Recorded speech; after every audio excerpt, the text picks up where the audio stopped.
प्रणाम सुंदर साथ जी। बोलो श्री प्राणनाथ प्यारे की जय। बोलो श्री सदगुरु महाराज जी की जय। बोलो श्री राम रतन महाराज जी की जय। हमारे मन में एक ही विचार होगा कि हमें राज्य चाहिए। तो जैसे महाराज जी को लौकिक क्रियाओं में भी राज्य का संग दिख रहा था और वो पड़ोस के गांव में गए तो उनको गडरिये के रूप में रास्ता मिला। तो महाराज जी पल पल उस परमात्मा की उपस्थिति अपने आसपास महसूस कर रहे हैं ना। तो वो आत्मसात कर रहे हैं किस बात को कि मेरा परमात्मा मेरे साथ है, कहीं ना कहीं वो मुझे रास्ता दे रहा है। तो जो कोई भी उन्हें सत्य वचन देता गया उनके रूप रंग से वो चिपके नहीं। अब जैसे मैंने आपको एक वचन दे दिया कि मन मंथन करना है, आप मेरे से चिपको ना कि हाँ आप मेरे सदगुरु हो, गुरु हो, नहीं चिपकना नहीं है, लेकिन उस रास्ते पे चलना है, उस रास्ते को मानना है। ऐसी वाणी में शब्द मिल गया हमें की बात करें कि ब्रह्मा विष्णु महेश हमारे खिलौने हैं। ये बात सुन के हमने ज्ञान से घमंड तो भर लिया, लेकिन किस परिस्थिति में खिलौने हैं वो परिस्थिति तो नहीं समझी। हम उस परिस्थिति तक हैं।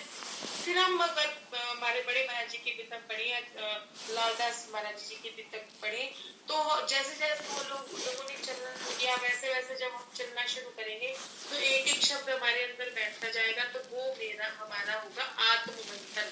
हमारी आत्मा में राज्य बूंद बूंद करके कतरा कतरा करके हमारे अंदर समाहित होते जाएंगे। पर एक क्षण ऐसा आएगा कि हमारी सुरता हमेशा राज्य में लगी रहेगी। कल ग्रुप में किसी ने 10 अवस्थाएं डाली थी प्रेम की, 10 अवस्थाएं डाली थी।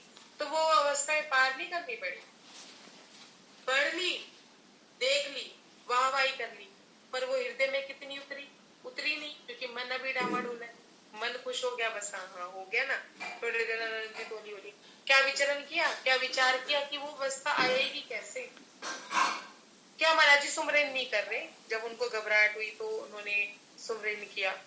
शरीयत में क्या सिखाया हमें मोहम्मद साहब जी ने? शरीयत में हमें उन्होंने अपना शरीर राज्य में लगाने के लिए कहा।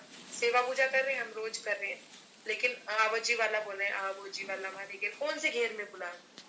घेर का मतलब होता है घर। कौन से घर में बुला रहे हो? इस भौतिक घर में बुला रहे हो या अपने हृदय में बुला रहे हो?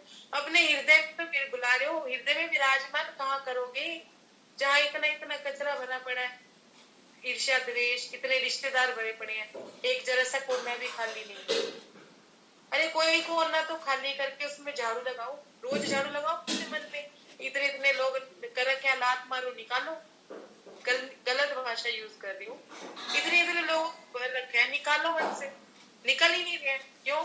क्योंकि इससे मुक्ति मिले तो ना, श्रवण सुख से मुक्ति मिले तो ना, जीव्या स्वाद से मुक्ति मिले तो ना, अपने आप को सुंदर दिखने का वो मतलब नयन सुख से मुक्ति मिले तो ना। मन क्या है, अच्छी अच्छी चीजों के पीछे भगा रहा है। आत्म मंथन उसे कहते हैं जब हम अपने मन को साधने के बाद हमारे वचन हमारी आत्मा तक उतर जाए और हमारा मन रह ही न जाए।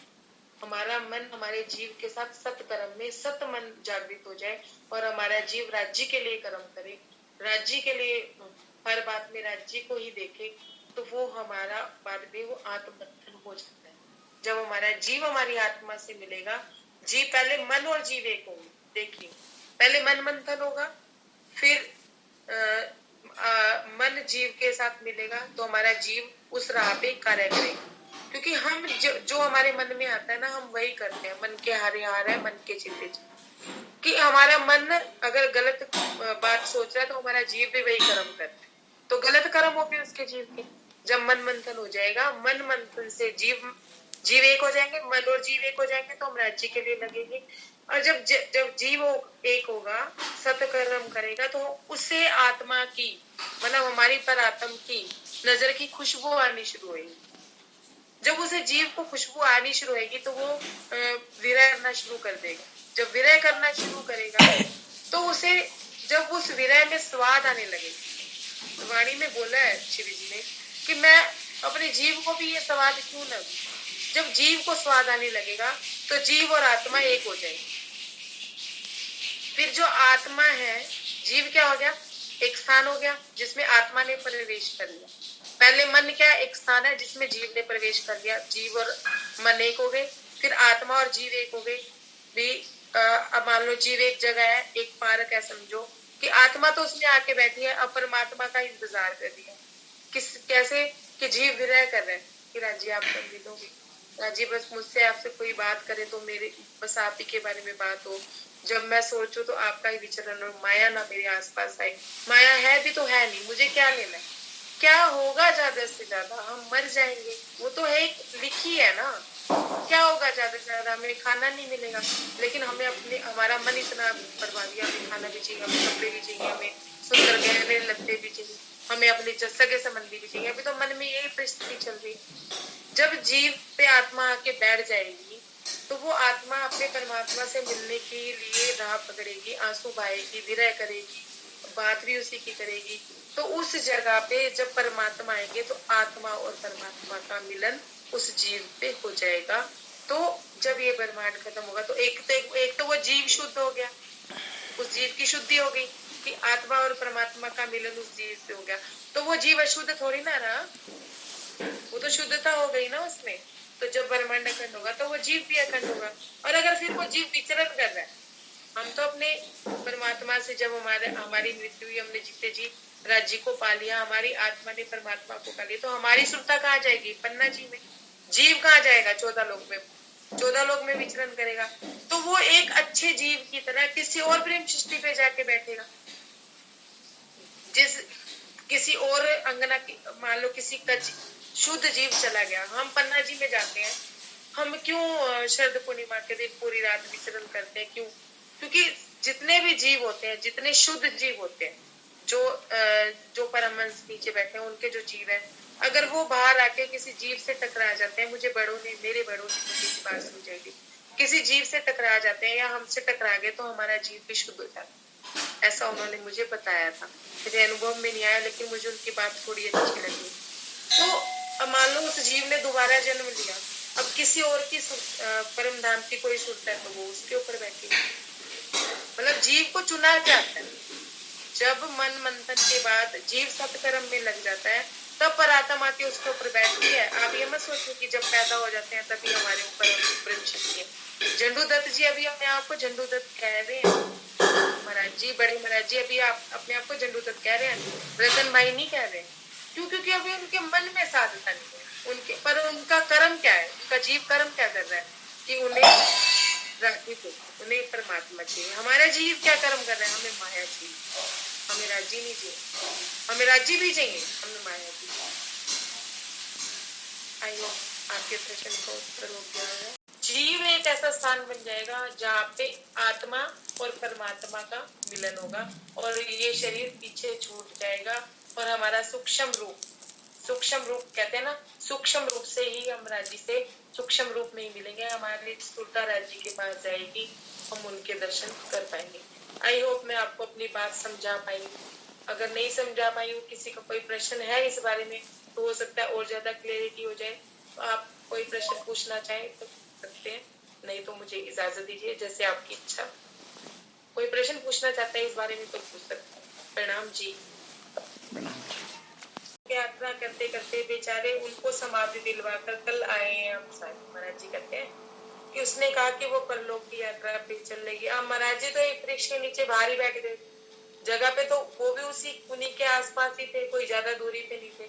लेकिन महाराज जी अपनी मस्ती में मस्त रहते थे, वो किसी से उनका कोई लेना देना नहीं था, ना उन्होंने उस सन्यासी के बारे में जानना चाहा। वो तो माई मिल गई तो माई से पूछ लिया, नहीं तो वापिस आके भी तो उस सन्यासी से मिल सकते थे। नहीं, क्या हम उनको समाधि दिलवा के, किस दिन समाधि दिलवाई, जिस दिन महाराज जी ने फलाहार किया उस दिन उसको समाधि दी, बुधवार का, मंगलवार की रात्रि को उनका प्राणांत हो गया। और इधर महाराज जी मंगलवार की रात्रि को जब वापिस आके बैठ गए वहां पे, और सुबह मठाधीश ने उनको फल वगैरह दिए बुधवार की सुबह, और बुधवार की सुबह ही उनको समाधि दिलवा दी गई। कहते हैं कि समाधि दिलवा के हमने कल समाधि दी है, इसलिए हम आज चल पड़े वहां से। उस माई की बात सुन बड़ा हुआ अफसोस, जाने कैसे कर्म का मिला उसे परितोष। महाराज जी कहते हैं कि उनकी बात सुन के मुझे बड़ा अफसोस हुआ कि उस सन्यासी को ऐसा क्या हो गया, कौन सा ऐसा कर्म उसने कर दिया था जिसका उसको ये फल मिला। महाराज जी क्या करें, सब है सब लाचार यहाँ आकर के, चारा नहीं किसी को भी, कर्म कांड से बंधी हुई है परमात्मा की यह सृष्टि। बहुत मोस्ट इम्पोर्टेंट लाइन है ये भी।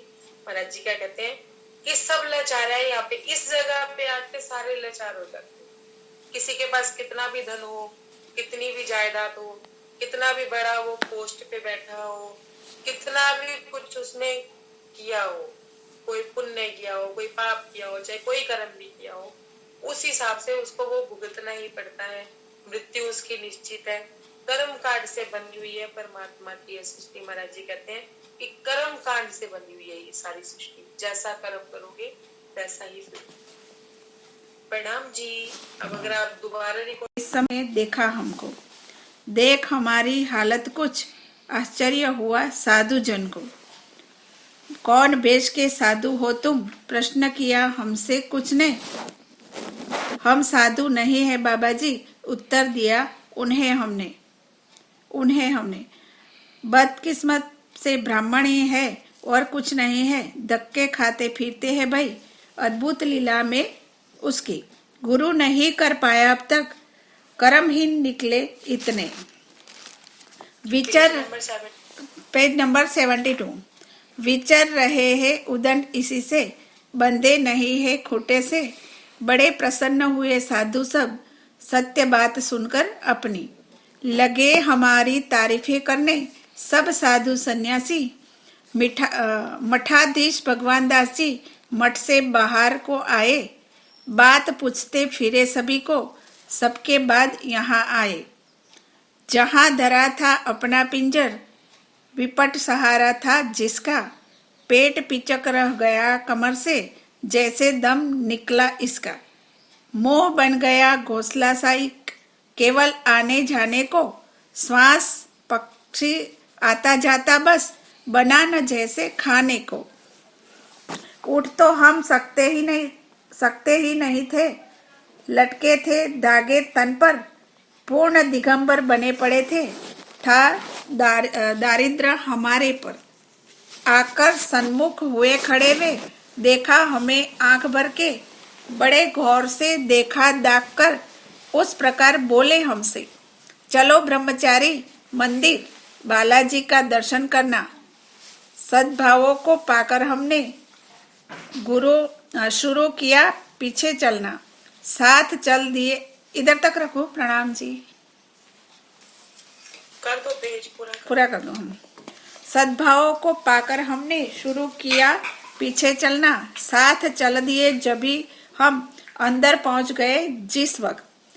पीठ थपथपाकर मिठास के शब्दों में बोले, ए भक्त आप यहाँ ठहरो, तुमको हम सारी सुविधाएं देंगे। जिस आहार फलाहार आदि की इच्छा हो वही कर देंगे। नहीं बनाया शिष्य अभी तक, अगर आप ऐसा चाहो तो हम तुमको शिष्य बना ले, फिर बहुत ही अच्छा हो।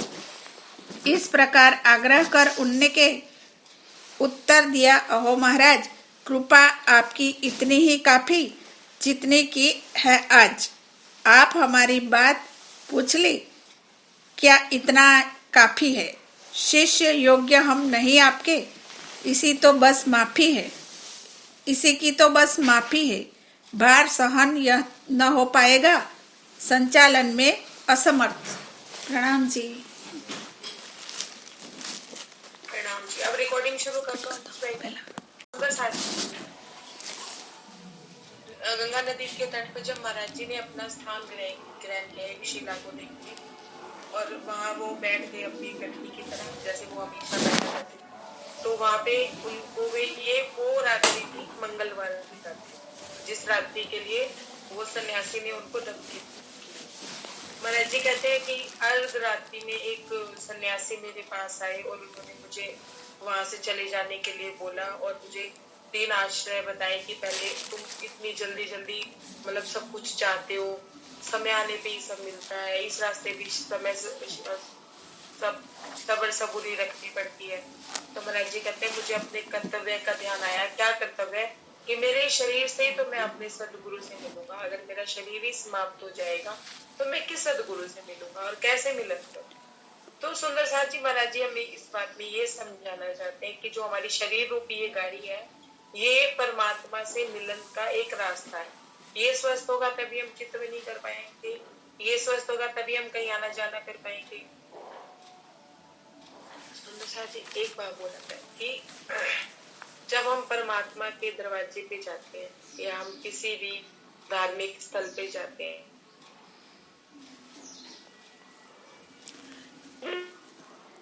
कोई जवाब देगा कि हम 2 दिन 3 दिन पुराने फूल लेके जाते हैं?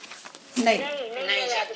नहीं ताजे ताजा फूल। कि हम ताजे से ताजा फूल लेके जाए। ऐसे ही हमारी कोशिश होती है ना कि हम ताजे से ताजा फूल लेके, लेकिन हम लोग अपने जीवन में क्या करते हैं, बाल्यावस्था में ये कह के गुजार देते हैं कि ये तो मौज मस्ती के दिन, युवावस्था में ये सोच के सारी अपनी बिता देते हैं कि अभी तो कैरियर बनाने का समय है, अभी कोई वजन बंदगी का समय थोड़ी ना। और जब वृद्धावस्था आ जाती है, जब कमर साथ नहीं देती है, घुटने साथ नहीं देते हैं, उस समय जब माया के थपेड़ों से धक्के खा के हम राज्य में लगते हैं, तब हमारा शरीर जर्जर होना शुरू हो जाता है कि हम किसी के बिना पन्ना जी जा नहीं सकते, हम किसी के बिना शेरपुर नहीं जा सकते। उस समय हम परमात्मा में लगते हैं। तो महाराज जी हमें ये बताते हैं कि हमारा तन भी अगर स्वस्थ है और बाल्यावस्था में भी उन्हीं कि अभी तो मौज मस्ती का समय है और युवावस्था में हमें अभी कैरियर बनाना है।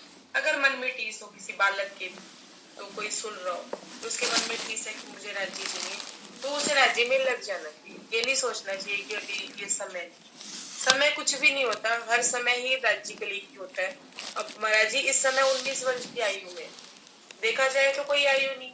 इस आयु में तो आजकल बच्चे अपना कैरियर बना रहे होते हैं, पढ़ रहे होते हैं, लिखाई कर रहे होते हैं, लेकिन महाराज जी अपना घर परिवार छोड़ के लगे।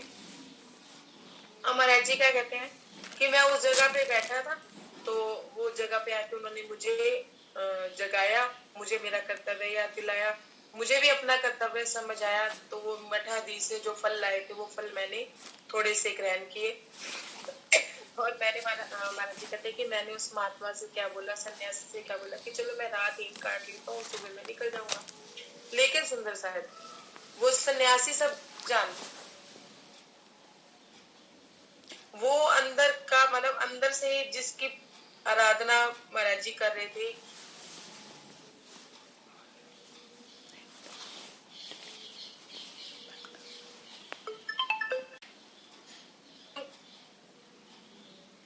वो कैसे ना काम कर लोग, तुम्हें रात को डर लगता है क्या, प्रस्थान जाते हुए कहीं यात्रा करते हुए डर लगता है? तो महाराज जी ने बोला नहीं, मुझे कोई डर वर नहीं लगता है, मेरे लिए तो दिन और रात बराबर।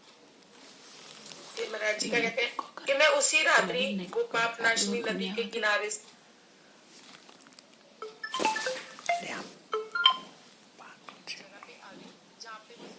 ने उनको श्राप दिया था। उससे कहीं आसपास उन्होंने एक वृक्ष देखा और वहीं पे अपनी धुनी उन्होंने कमाई। सुंदर सा जी उस समय वो साधु वहां नहीं था, सन्यास, उसको तो पता भी नहीं था कि महाराज जी उस जगह पे नहीं।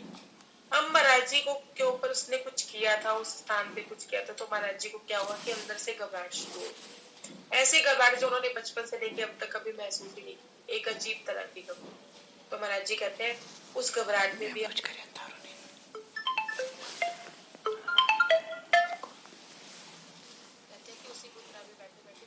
सुबह हो गई, उजाला जिस समय साधुओं ने देखा हमको, देख हमारी हालत कुछ आश्चर्य हुआ उन साधुओं को। महाराज जी कहते कि ऐसा नाम जपते जपते जब सुबह हो गई,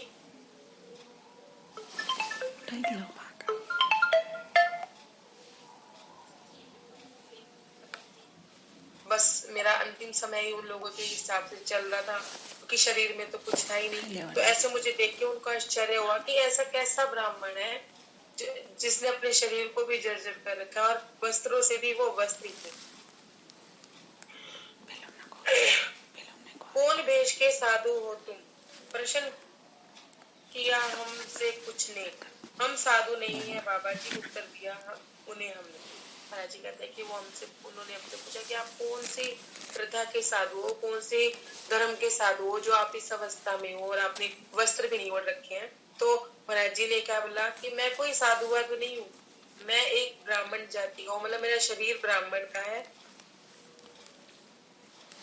ब्राह्मण ही है और कुछ नहीं, कुछ है ही नहीं, धक्के खाते फिरते हैं, वही अद्भुत लीला है में उस। महाराज जी कहते हैं कि ये जो शरीर है ये ब्राह्मण का है,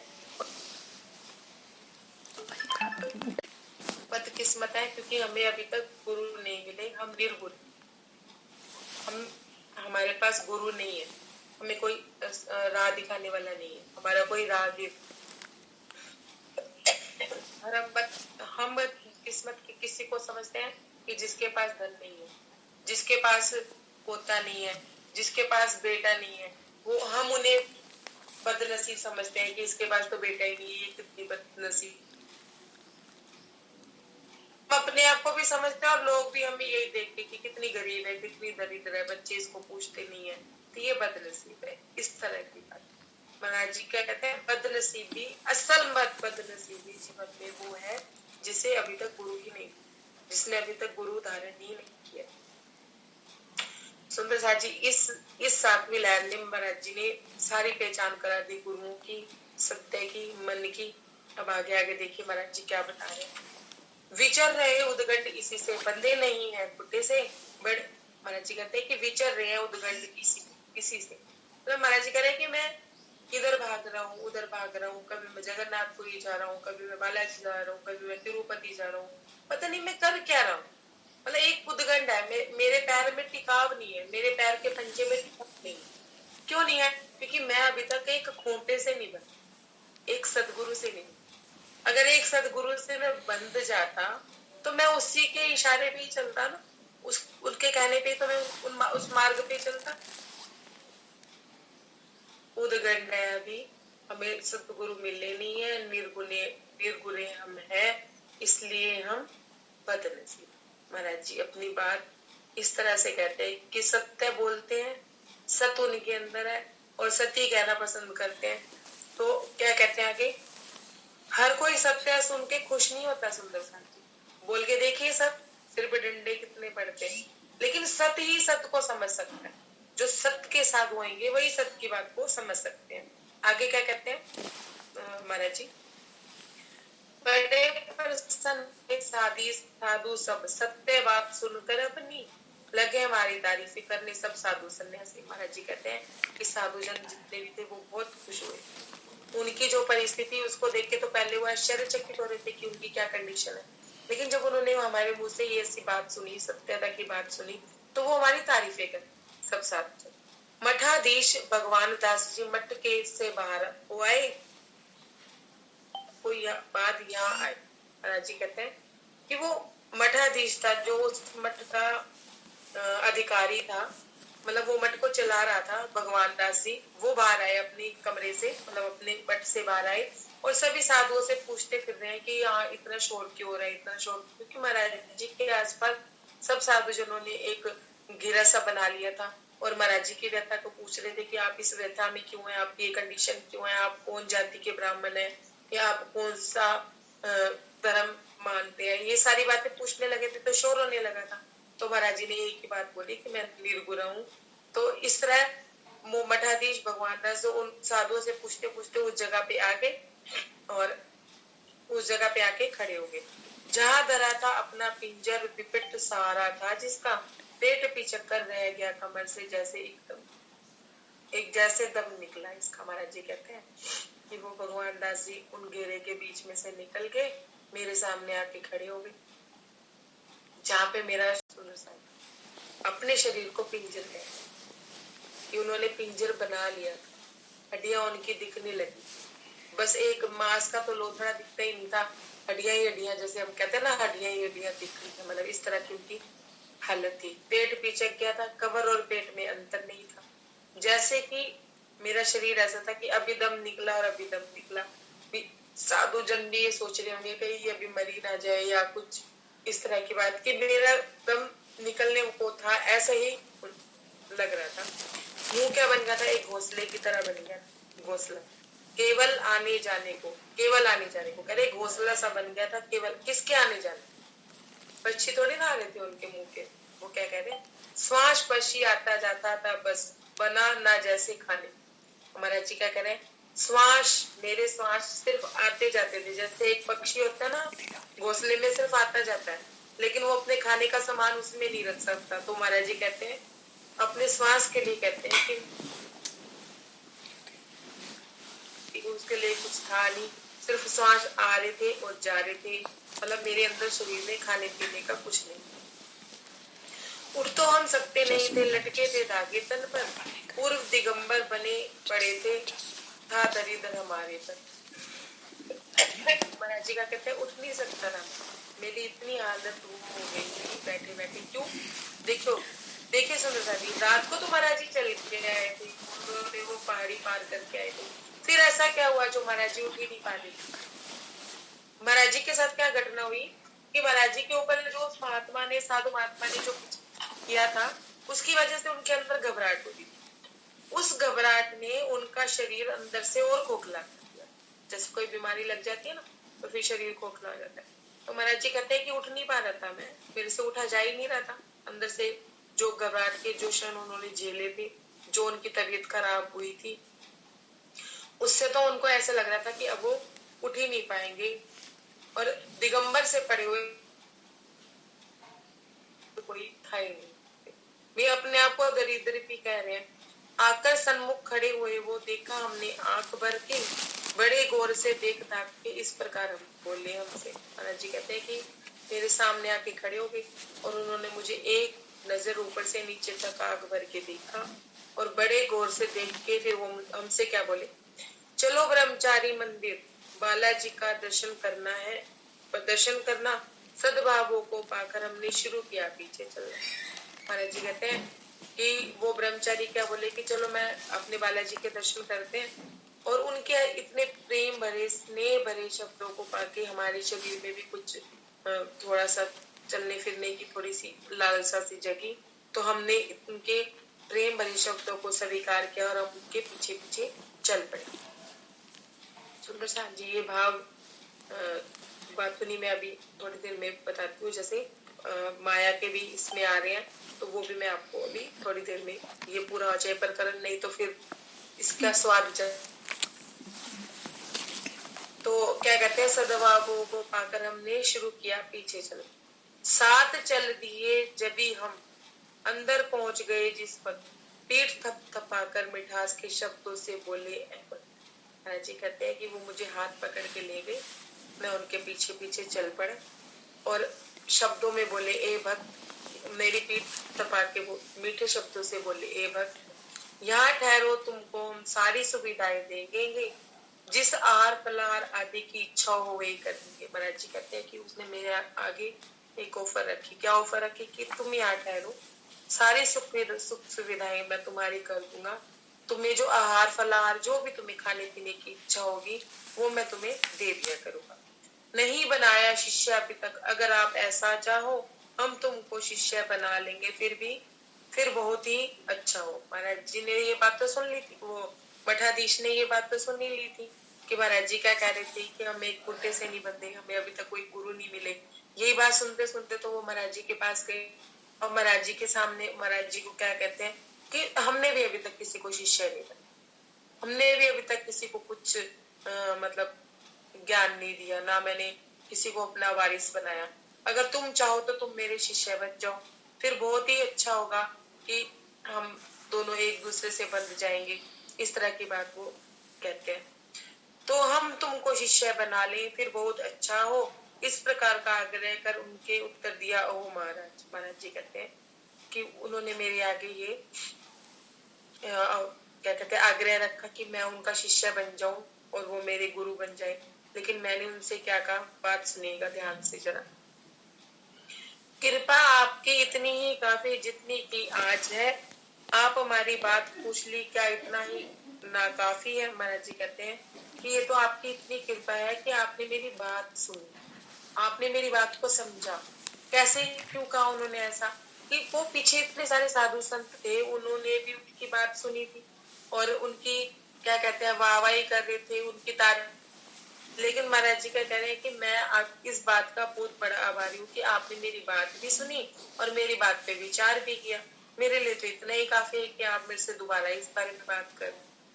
बाहर सहन ना बाहर यह बाहर सहन यह ना पाएगा, संचालक है यह ऐश्वर्य। और महाराज जी क्या कहते हैं कि मैं ये बाहर नहीं सहन कर पाऊँ। अब मठाधीश का क्या, वो मठाधीश का महाराज जी को शिष्य बनाने का क्या कारण? मठाधीश का महाराज जी को शिष्य बनाने का ये कारण नहीं था कि वो परमात्मा से उनकी प्राप्ति करवा देते। महाराज जी को तो वो मठाधीश को तो ये लग रहा था कि ये मेरा शिष्य बन जाएगा तो ये मेरे मठ का संचालन करेगा और इसकी देख रेख करेगा, इसको खाने पीने को, जो रहने को कपड़े लत्ते नहीं है वो मिल जाएंगे और मुझे एक शिष्य मिल जाए। पर महाराज जी का मोटिवेशन तो ये नहीं था ना सुंदर साहब। और अगर हम उनकी जगह होते, हमें कोई आश्रम संभालने को मिल जाए या कोई ऐसी जगह संभालने को मिल पालने की और अपना आश्रम भी चलाने की। आवाज नहीं आ रही है? प्रणाम जी। बस इसका एक पेज रह गया, मुझे लगता है पूरा कर ले फिर 7वीं लहर कंप्लीट हो जाएगी। टाइम तो भी पड़ा ही है। ठीक है, हंसाबेन अगला पढ़ो 7 पेज नंबर। शिष्य बने भी काम चला न, सिद्ध हुए हम आगे व्यर्थ। मन है डावाडोल हमारा, चित्त दुनि से उल्टा है। खोज रहे हम अन्य किसी को, अभी उसी की इच्छा है। कृपा मात्र काफी है भगवान, जो कि त्यों यदि बनी रहे। तत्पश्चात उन्हें झुक करके सादर हम प्रणाम किए। इतना कहकर बाहर आए, बैठ गए निज घुटन में सर रखकर। जिस प्रकार बैठा करते थे निज घुटने में सर रखकर। भेज दिया फलाहार हमें कुछ मठाधीश जी ने मठ से, जो आदेश मिला था हमको उसी रात गंगा तट से। समय समय पर काम उचित है, फल आहार स्वीकार लिया। 5 आम लेकर उनमें से हमने उनका पान किया। नियम 5 फल लेने का उस दिन से आरंभ हुआ। अगर मिला तो एक खरबूजा खरबूजा पा लेते, यह नियम हुआ। उसी वृक्ष के नीचे उस दिन रहे और विश्राम किया। गुरुवार को तृप्ति तीर्थ को उठ करके प्रस्थान किया। वहां तृप्ति में जब आए तो वही माई मिली गई हमें। वालियंटर में मिली हमें जो सन्यासी के बारे में। प्रणामादि उपरांत माई से पूछा हमने, माताजी कहाँ साथ छूटा उनसे, है प्रसन्न भी वह सन्यासी? माई बोली, सुनते ही उनका तो है जैसे प्राणांत हुआ। 12 बजे ठीक मंगल को है जैसे प्राणांत हुआ। चले गए परलोक यात्रा करते करते बेचारे। उनको ही समाधि दिलवाकर कल आए हैं हम सारे। उस माई की बात सुन बड़ा हुआ अफसोस, जाने कैसा कर्म का मिला उसे परितोष। सब लाचार यहाँ आकर के, चारा नहीं किसी का भी। कर्म कांड पर बंधी हुई है परमात्मा की यह सृष्टि। प्रणाम जी। प्रणाम जी। Page number 73। महाराज जी का कहते हैं शिष्य बने तो काम चलाना, सिद्ध हम हुए आगे दे। महाराज जी कहते हैं कि मैं आपका शिष्य भी बन जाऊंगा लेकिन आपका काम नहीं चलेगा। कहीं आप सोचो कि मैं आपके मठ को संभालूंगा, आपके आश्रम को संभालूंगा, तो ये नहीं हो पाए। क्यों नहीं हो पाएगा? आप महाराज जी अपनी परिस्थिति का बखान कर रहे हैं सुंदर साथ जी। हम भी अपनी अपनी परिस्थितियों को देख सकते हैं। इस परिस्थिति मन है डावाडोल हमारा, चित दुनी से उल्टा है। बहुत इंपॉर्टेंट है। क्या कहते हैं कि मेरा मन जो है वो है डावाडोल। किस चीज से डावाडोल है? कि मेरा इस दुनिया में मन लगता ही नहीं। मेरा इस दुनिया के किसी कार्य में मेरा मन लगता ही नहीं। महाराज जी कितनी स्पष्ट और साफ बात बोल। हम बोलते हैं कभी, हम उलझा के छोड़ देते हैं कि हाँ देखेंगे, बाद इच करांगे, बाद इच होवेगा, ता फिर जीवित होएगी देखी जाए। पक्का कोई एक संकल्प नहीं लेते कि नहीं हमें संकल्प ले। हमें माया, हम डावाडोल का है माया और राज्य के। ठीक है, महाराज जी ने तो सीधा ही कह दिया कि मेरा मन इस दुनिया से ही डावाडोल, मुझे दुनिया से डावाडोल है।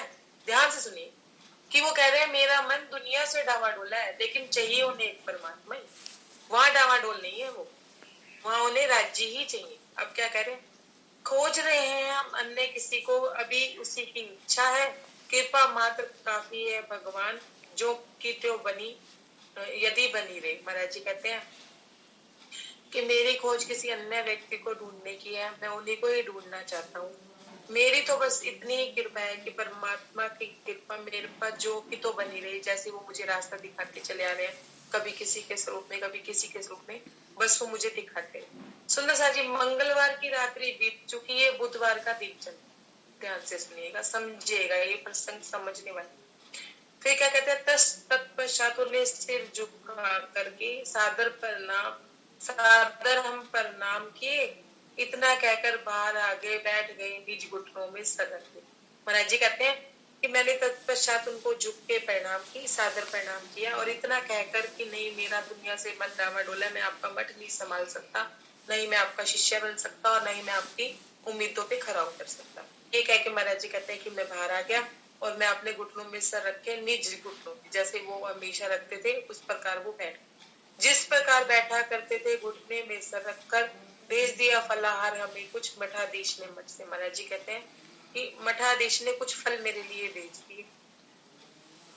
तो मैंने क्या किया, जो आदेश मिला था हमको उसी रात गंगा तट पे, महाराज जी कहते हैं कि गंगा तट पे उस सन्यासी ने मेरे को बोला था कि अपने शरीर की शुद्धि रखनी है, अपने शरीर को स्वस्थ रखना है, इस परमात्मा से मिलने का ये साधन है। तो महाराज जी कहते हैं कि मैंने वो फलाहार ले लिया, उनसे फल ले लिए। अब क्या कह रहे हैं, समय समय पर काम उचित है, फलाहार स्वीकार किया, 5 आम लेकर के उनसे हमने उनका पान किया। महाराज जी क्या कहते हैं कि अब मुझे समझ आ गया कि समय समय पे मुझे क्या करना है, समय समय पे मुझे अपना शरीर भी देखना है, समय समय पे मुझे अपनी आत्मा को भी देखना है, समय समय पे मुझे अपने मन को भी देखना है, समय समय पे मुझे अपनी परिस्थिति को भी देखना है। सुंदर साथ जी, ये सब चीजें तन और मन में कॉम्बिनेशन, और फिर मन कहाँ डावाडोल है वो देखना, और फिर हमें अपने तन के लिए कितना कितना जरूरी है, कितना खाना है, महाराज जी उस चीज को भी बता रहे हैं कि मैंने 5 फल का नियम ले लिया। महाराज जी कहते हैं कि मैंने 5 दिन का नियम, 5 फल का नियम ले लिया, और मैंने उसी से ही अपना दिन आरंभ किया। बुधवार का दिन उन्होंने उस 5 फलों से 5 आम ले लिए, और उनका उन्होंने पान किया, और नियम 5 फल लेने का उसी दिन से आरंभ हुआ। महाराज जी कहते हैं कि 5 फल लेने का मेरा नियम शुरू हो गया कि मैं रोज के 5 फल खा लूंगा अगर कोई मुझे मिल जाए। आगे देखिए, नियम 5 फल लेने का उस दिन से आरंभ हुआ, अगर मिल गया एक खरबूजा पा लेते, यह नियम हुआ, उसी वृक्ष के नीचे उस दिन रहे और विश्राम किया। ये तो महाराज जी हम पे भी नहीं कसर है, हमने 5 फल का तो नियम ले ली, तो मान लीजिए हमने भी उनके साथ 5 फल का नियम। महाराज जी क्या कहते हैं, जिस दिन खरबूजा मिल गया, खरबूजा तो बहुत बड़ा होता है, जिस दिन खरबूजा मिल गया उस दिन हमने सिर्फ एक खरबूजे को खा के अपना नियम पूरा कर लिया, और हम जैसे होंगे खरबूजा अलग खरवाएंगे, तरबूजा अलग खाएंगे, केले अलग खाएंगे, पाँच मतलब पाँच हम गिन 5 के तरह के फल, 5 गिन के 5 फल 5 तरह के फल खाएंगे। तो ये व्यंग्य हमारा जी हम पे ही कस रहे हैं कि हम अगर फलाहार का लेंगे तो आज हमारा व्रत है, हमने फल खाने, तो सुबह से शाम तक फल ही खाते रहेंगे, 1 घंटे में एक फल, 2 घंटे में दूसरा फल। तो महाराज जी इस तरह की बात हमें समझा रहे हैं कि अगर एक खरबूजा मिल जाता था तो वो हम समझते थे हमारा नियम पूरा हो, मतलब एक नियम बना दिया था हमने कि मैंने सिर्फ 5 फलाहार कर। उसी वृक्ष के नीचे उस दिन रहे और विश्राम किया। गुरुवार को तृप्ति तीर्थ को उठकर प्रस्थान किया। महाराज जी कहते हैं बुधवार का समय मैंने वहां बिता दिया, और गुरुवार को क्या किया सुनिए, तृप्ति तीर्थ को उठकर प्रस्थान किया। तृप्ति तीर्थ की तरफ उन्होंने उठ करके चलना शुरू किया, मतलब एक महाराज जी ने बुधवार के दिन वहां पे फलाहार लिया, और फिर उसके बाद गुरुवार के दिन वो वहां से चल गए। वहां तृप्ति में जब आए तो वही माई मिल गई। हम हमारा जी कहते हैं कि हम तृप्ति तीर्थ के मार्ग पर जब जा रहे थे तो वो माई मिली। कौन सी माई? जो वल्टियर में मिली थी ना, जो महाराज जी को क्या समझाया था उसने कि ये सन्यासी बड़ा उद्यमी है, इसके चक्कर में मत पड़ना, ये ऐसे उत्पाद करता रहता। महाराज जी को समझाया था ना उन्होंने, वही माई उन्हें मिल गई। वल्टियर में मिली हमें जो सन्यासी के बारे में, महाराज जी कहते हैं कि जो वल्टियर में मिली थी जिसने मुझे सन्यासी के बारे में बताया था। परमान विदिक उपरांत माई से पूछा हमने माता जी। महाराज जी कहते हैं कि मैंने उस माई को प्रणाम करी, फिर मैंने उनसे पूछा, क्या पूछा? कहाँ साथ छूटा उनसे है, प्रसन्न भी है। वह सन्यासी, महाराज जी कहते कि आप अकेले क्यों जा रहे हो, आपका साथ कैसे छूट गया उन सन्यासी से। और वो सन्यासी अब खुश हैं, उनको कोई प्रॉब्लम तो नहीं, मैं वहां से उठ के आ गया। आपने पूछते ही है जैसे कि अब तो उसको शांति है। महाराज जी देख, जब महाराज जी ने ये बोला तो माई एकदम से तुनक के बोली। तुनक के क्या बोली? माई बोली सुनते ही उनका तो जी जैसे प्राणंत हुआ। महाराज जी कहते हैं कि वो माई मुझसे एकदम से बोली कि उस सन्यासी का तो प्राणांत हो गया। किस दिन हो गया? कि उस सन्यासी की मृत्यु हो गई। किस दिन हो गई? सुंदर सा ध्यान से सुनिएगा। 12 बजे ठीक मंगल को जैसे प्राणा अंत हुआ, चले गए परलोक यात्रा करते करते बेचारे। महाराज जी कह रहे हैं, वो माई मुझे कहती कि मंगलवार की रात्रि 12 बजे उनके प्राणों का अंत हो गया और वो परलोक की यात्रा पे चले गए। सुंदर सा जी ऐसा क्यों हुआ? सोचने वाला। मेरे पास चौक भी नहीं पड़े, आप समझ लीजिए कि ये बिंदु है, ये हम है। हमारा जन्म हुआ माँ बाप मिले, एक गोलक। फिर हम लोगों ने पढ़ाइयाँ करी, हमारे दोस्त मतलब वो मिले, हमें गुरुजन मिले पढ़ाइयों में। फिर हमने अपने दोस्त रिश्तेदारों की वो एक लाइन बना ली। फिर हमारी शादियां हुई, हमने वो किया। फिर आगे हमारे बच्चे हुए, हमने उनके गोले बना लिए। हम कहाँ चले गए? नीचे से यहाँ। अभी तो हम तो यहीं पे हैं। फिर उसके ऊपर क्या हुआ कि हमारे जो सगे संबंधी आ गए, उनकी एक लहर बन गई। फिर हमारे पोते पोते उनकी लहर बन गई। तो इन चीजों के बीच में हम हो गए। समझ गए आप मेरी बात? कितनी बात समझी? नहीं करना क्या था, हमें करना क्या था? हम पढ़ाई भी कर रहे हैं तो राज्य में ध्यान, अपने पे ध्यान। पढ़ाई राज्य की तरफ हमने पढ़ाई नहीं की, पहली गलती। माँ बाप तो मिलते ही है सबको। फिर हमने दोस्त ऐसे चुन लिए, संगत ऐसी बना ली जो हमें लौकिकता में ले गई, राज्य में नहीं लेके गई। वो एक लाइन और बनी, दोस्तों की हंसी खुशी में खुश, उनके गम में गम। दोस्तों के लिए रोटी, दोस्तों के लिए पिकनिक। फिर शादी हो गई, लड़की ऐसी चूज कर ली जो उन्हें भौतिकता में ले गई और मुझे ये चाहिए, मुझे वो चाहिए, उसके चक्कर में कमाने दमाने में लग गए। या पति ऐसा मिल गया, उसकी गृहस्थी में ही हम रल गए, उसके घर में कर्जा है, हम अपनी इच्छाओं को मारते चले गए। हमारी इच्छाएं कहाँ कहाँ रह गई? इन रिश्तेदारों में, इन नातों में, उन इनमें उलझ गई। हम कहाँ खो गए? हम इन गोल चक्रों में कहीं खो। मन हमारा इन चक्रों में ही रह गया, यहाँ तक नहीं आ पाए। समझ गया मेरी बात? जब मन हमारा इन चक्रों को भेद के, मुझे सगे संबंधियों से क्या लेना है, जो है मेरे पोते दोते क्या लेना है, अब संभालेंगे उनके बच्चे। हमने भी तो अपने बच्चे जो संबंधी होते हैं, मतलब जैसे बेटी के ससुराल वाले या मायके वाले जो भी है, अब उनको उनका क्या है, उनकी अब लड़की की शादी हो गई ना, वो अपनी गृहस्थी संभाले, या लड़के की शादी हो गई वो अपनी गृहस्थी संभाले, हमें क्या लेना, उसको देखो। फिर अपने जो निजी जो मित्र यार है, जिनसे हम इतने अटैच है कि हम उनका दुख भर की आंखें नहीं देख सकते, दुख भरी नहीं देख सकते, उनसे साधो कि मेरे मन में तो एक दुख है ना राज्य से मिलने का, उन्हें साधो। माता पिता उस समय के साथ सबके चले ही जाते हैं। और माता पिता, जब महाराज जी के माता पिता का देहांत हुआ, पहली बार महाराज जी को वैराग्य आया जब उनके पिता का देहांत हुआ। जब उनकी माता का देहांत हुआ तो महाराज जी ने क्या सोचा कि ये मेरे के साथी नहीं है, सबके साथी होते तो मुझे छोड़ के जाते, हमें क्या मंथन करना है, हमने तो वो समय व्यवस्था गंवा दी। अब आप अपने मन में मंथन कीजिए कि कौन है आपका सब, जो आपको ये कह दे कि हाँ भाई अगर तू राज्य में लगना चाहती है तो तेरे को हमारी तरफ से पूरी, तेरी सारी जिम्मेदारियां हमारी, खाना बनाने की भी या बच्चों को पालने की भी। मैं अपनी अवस्था का वर्णन कर, क्योंकि मैं इतने टाइम से बच्चे पालती आ रही हूँ, अकेले ही अपना जीवन जीती आ रही हूँ।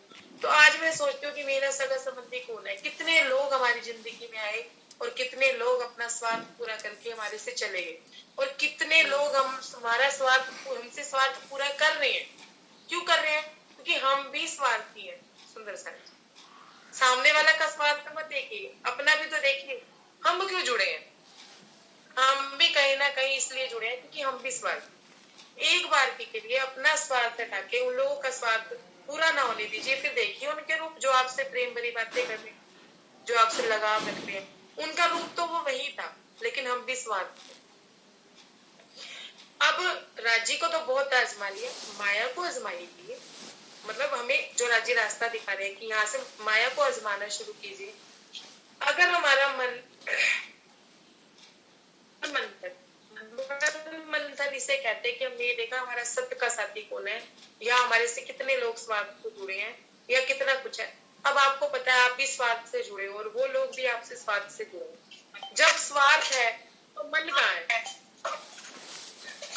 समझिएगा इस बात को कि हम भी स्वार्थ से जुड़े हैं, वो भी स्वार्थ से जुड़े, तो मन कहाँ है? स्वार्थ में। मन तो राज्य में होना चाहिए ना, मन भी स्वार्थ में लेकिन चला हमारा जाता है। मन उनके साथ लगा हुआ है। मन भी स्वार्थ में ही रहता हमने है। अपने स्वार्थ के साथ साथ अपना मन उनके साथ लगा रखा है। तुलसा दीदी आप म्यूट कर लीजिए, आपकी तरफ से शुरू। ठीक, मतलब कि हमारे मन, हमें क्या करना है, उनका स्वार्थ पूरा हो रहा है करने दो, हमारा भी स्वार्थ पूरा हो रहा है करने दो, लेकिन मन में राजी। लेकिन हमारा मन वहां लगा हुआ है, फिर क्या होता है, जरा सा उसके जीवन में उथल पुथल हुई नहीं, जरा सी हमारे जीवन में उथल पुथल हुई नहीं, हमारा मन की स्थिति डामाडोल। हाय राजी ये क्या हो गया, हाय राजी ऐसा क्यों कर दिया। हम राजी किया तो आपने मेरे भले के लिए किया होगा, नहीं, हम राजी की रजा में राजी नहीं है तो हमारी भक्ति नहीं हो पाएगी। सबसे पहले महाराज जी ने हमें वचन दिए थे 3, जब भी तक शुरू हुई थी, सेवा, भक्ति और नम्रता। 3 शब्द वचन दिए थे ना उन्होंने, पहले गीतक के पहले दिन ही 3 वचन दिए थे, सतगुरु चरण का आसरा जगत जान का। और क्या 3 वचन थे? सेवा, भक्ति और नम्रता। हमारी भक्ति कंप्लीट नहीं है, हम सेवा कहाँ से करेंगे, ऊपरी मन से सेवा करेंगे। और नम्रता हमारे में कैसे आएगी, जब हमारा पहले ही कदम पूरा नहीं होता कि हम राज्य की भक्ति में, राज्य की रजा में खुश रहना भक्ति है। माला फेरना भक्ति नहीं है। जब हमारा मन मंथन कंप्लीट होगा और हमारे मन में एक साध्यता आएगी। अब यूं नहीं कि आप ये सोचो कि मेरे को तो रंजना पिछले 20 सालों में लेके जा रही है, तो जाना जरूरी है। महाराज जी ने नहीं कहा, अब महाराज जी घुटनों में सर छुपा के बैठे हैं, तो मतलब सर दबा के बैठे हैं अपनी निज गति पे, तो क्या सोच रहे हैं, जगन्नाथ जाके मैंने वहां पे भी धक्के खा लिए, मुझे धक्कों का प्रसाद मिला, मुझे यहाँ भी ऐसा मिला, मुझे सतगुरु का मिला। क्या उन्होंने अपने पीछे वाले जीवन का मंथन नहीं किया? हमें क्यों नहीं करना चाहिए? जब तक हमारे पीछे के लोग हमारे मन से नहीं निकलेंगे, जिसे हम अपना मान के बैठे हैं, वो नहीं निकलेंगे, तो मन की सफाई कैसे होगी, मन कैसे सफेगा? यहाँ से लेके यहाँ तक वापस कैसे आओगे? घेरे तो बहुत सारे बना रखे हैं ना, उन घेरों को भेदना भी तो है। चक्रव्यूह में तो हम फंसे हुए हैं, निकलने का भी तो ढूंढो ना रास्ता। अभिमन्यु की तरह वही मर जाएंगे। 400 वर्षों से सुंदरसा जी मर ही रहे, यही नहीं है। बिल्कुल दीदी, 400 वर्षों से आई हुई है। महाराज जी के पास वाणी नहीं है, लेकिन वाणी वाला रास्ता तो है। शिव जी के पास वाणी नहीं थी, लेकिन उनके पास अंदर से अंदर राज्य उनको कहीं ना कहीं रास्ता दे रहे थे। देवी देवचंद्र जी के पास वाणी नहीं थी, क्या उन लोगों को राज्य के दर्शन नहीं हुए? अब मैं यूं नहीं कहती कि वाणी के कहने पे मत चाहिए, वाणी तो उन्होंने हमें राज्य ने साक्षात एक तरह से जायदाद दी है, और सिर्फ पढ़ा है, शिकारी आएगा, दाना डालेगा, जाल बिछाएगा, जाल में मत फंसना, और हम फंस रहे रिश्तेदारों के जाल में, सगे संबंधियों के जाल में फंस ही तो रहे हैं। काशी जी ने नहीं अपना घर परिवार छोड़ा, उन्होंने क्या, बाईजराज महारानी उनके साथ नहीं थी, क्या था, पति पत्नी का रिश्ता एक श्यामा महारानी की तरह और श्री जी राजीव राज की तरह अपने जीवन में रहे, तो क्या हम नहीं रह सकते अपने परमात्मा, अपने घर वालों के साथ इस तरह से कि एक सेवादार समझ के उनको रहे? क्यों हम उनकी सेवा करते हैं, हम उनसे उम्मीदें बांध लेते हैं कि ये भी हमारा कहना माने। क्यों माने, क्यों माने? तुम सेवा कर रहे हो, वो सेवा थोड़ी ना कर रहे, तुम्हें राज्य चाहिए, उन्हें राज्य थोड़ी ना चाहिए। तुम जो उम्मीदें लगाते हो सेवा के बदले में, वही हमें दुख देती। मन को साधे बिना आत्म मंथन कैसे हो? जब हमारा मन सद जाएगा तब हम वाणी पढ़ेंगे, वाणी एक एक शब्द हमारे अंदर उतरेगा। कैसे उतरेगा? ऐसे ही उतरेगा जैसे बड़े महाराज जी ने अपने दादा गुरु महाराज को जब देखा तो अपने हृदय में उतार ही लिया उन्होंने, उनके रूप श्रृंगार को अपने हृदय में विराजमान कर लिया, क्योंकि उनका मन खाली था। हमारा मन खाली नहीं है, इसलिए वाणी के वचन हमें थोड़ी देर के लिए तो आनंद देते हैं, चितवनी हमें थोड़ी देर के लिए तो आनंद देती है, उसके बाद मन हमारा डावाडोल वाली परिस्थिति में है। इस बात को हम समझते हैं। आई होप आपके प्रश्न का उत्तर मिल गया होगा। फिर भी अगर कुछ पूछना चाहते हैं तो आप पूछ सकते हैं सुंदर साहब जी। प्रणाम जी। जी बिल्कुल उत्तर मिल गया दीदी, सही में कुछ और हमारा भी वही प्रश्न था। गुरु आप मन मंत्र बताइए। आत्मा जी को उठाया, महाराज जी ने उनको 3 वो वचन दिए कि पहले गृहस्थ आश्रम, पहले वामप्रस्थ आश्रम, ऐसे कुछ बोला था उन्होंने ना। एक पे पहले क्या बोला कि पहले ब्रह्मचार्य है, फिर गृहस्थ आश्रम, फिर वानप्रस्थ आश्रम, उसके बाद संन्यास होता है। महाराज जी ने को ये बात उन्होंने समझाई साधु ने, और फिर महाराज जी ने उनको उस स्थान, वो महाराज जी को उस स्थान से महात्मा जी ने हटाया। अब एक बात हम माया में भी लें, हमारे बड़े बुजुर्ग जो होते हैं वो अनुभवी होते हैं, उनको अनुभव होता है जीवन का, वो सब जानते हैं कि हमने ऐसा किया था तो उसके बाद ऐसा हुआ था, या जो भी कंडीशन होती है, कि यूं कह लो कि जो समझदार बुजुर्ग होते हैं उनकी दूरदर्शिता अच्छी होती है। तो हमें अगर हमारे बड़े कोई बात कहते हैं तो हम उनकी बात नहीं मानते, उनकी बात के आगे हम 100 सवाल पैदा कर देते हैं।